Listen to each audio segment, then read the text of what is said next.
Саламатсыздар ма оқушылар? Бүгін біздер функцияның дөңестігі мен ойыстығы және иілу нүктелері деген тақырыпты қарастыратын боламыз. Функцияның иілу нүктесіне қатысты мына бір есепті қарастырайық.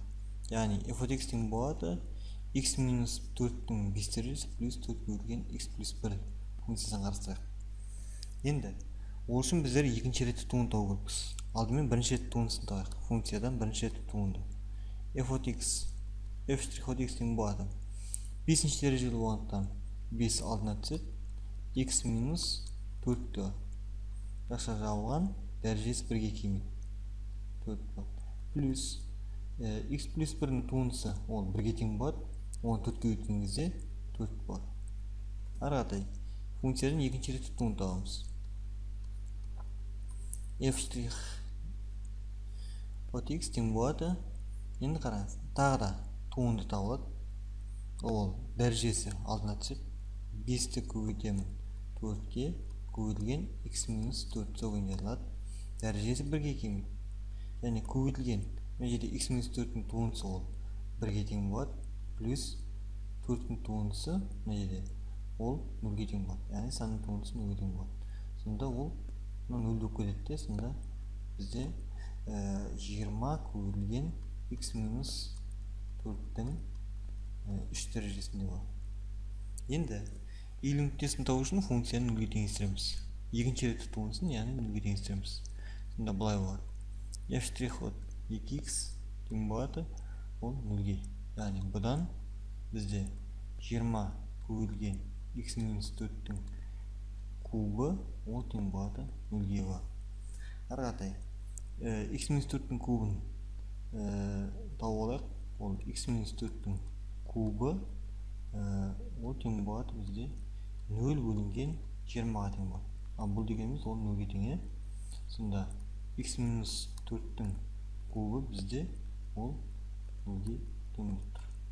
Енді қараңыз, 0-дің 3-ші дәрежесі ол бәрібір 0-ге тең болады. Сондықтан екі жағында 3-ші дәрежеге қысқартып жіберсек, сонда x минус 4 ол тең болады 0-ге болады. Сонда x тең болады 4-ге болады дейміз. Енді функцияның дөңестігі мен ойыстығы туралы анықтаманы сүйене отырып, біздер функцияның дөңес ойыстыққа тексеріп көрейік. Яғни бізде екінші ретті туындысы функцияның үлкен 0-ден болатын болса, осы x тең болады 4 маңайында, онда ол ойыс функция болады. Ал егер екінші ретті туындысы, екінші ретті функцияның туындысы ол кіші 0-ден болатын болса, онда ол дөңес болады. Мына дөңес, ал мына да ойыс деген сөз. Тексеріп көрейік. Бізде мында x 0 деп тұрамыз, яғни мына жерде x 0 деп тұрамыз, ол бізде 4-ге тең болып тұр. Сонда 4-тен сан өсін алайық. Сан өсінен кейін 4 деген санды белгілейміз. Содан 4-тен үлкен бір санды алайық. Мысалы 5 алып көрейік. 5 аламыз да екінші ретті функцияның туындысын аламыз. Яғни екінші ретті функцияның туындысы функцияның екінші ретті туындысы мынау болады. Сонда 5-ті алатын болсақ, онда не болады? 20 көбейтілген 5 минус 4-тің кубы болады. Ал 5-тен 4 айтқан ол 1-ге тең болады. 1-дің кубы 1-ге тең, ал оны біз 20-ға көбейтсек, онда ол 20-ға тең болады. Яғни ол функцияның екінші ретті туындысы, яғни 20-ға тең болады, ол үлкен 0-ден болады. Олай болса, мына жағында функция ол ойыс болып тұр.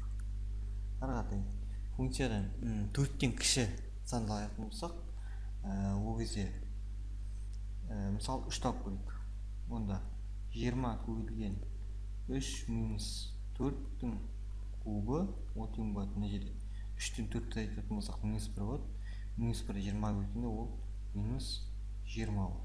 Сонда минус 20-мыз кіші 0-ден болатын, мына жақта ол дөңес болады.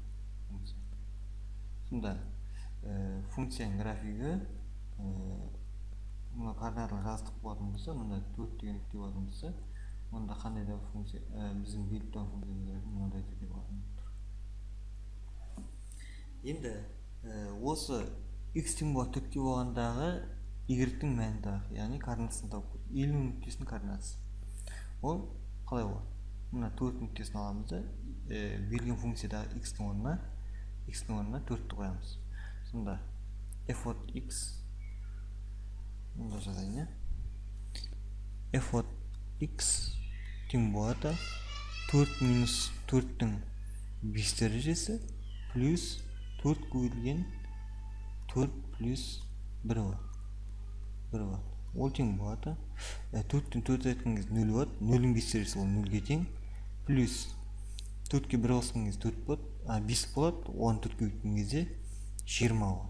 Сонда 0-ге 20 қосса, онда ол 20-ға тең болып тұр. Сонда біздегі y-іміз тең болып тұр 20-ға. Егер x тең 4-ке болатын болса. Сонда мына жерде x тең болады 4 деген нүктеге сәйкес, асс осіндегі x тең болады 4 нүктесіне, ординат осіндегі y осіндегі 20 деген нүкте сәйкес келетін болып тұр. Түсінікті деп ойлаймын.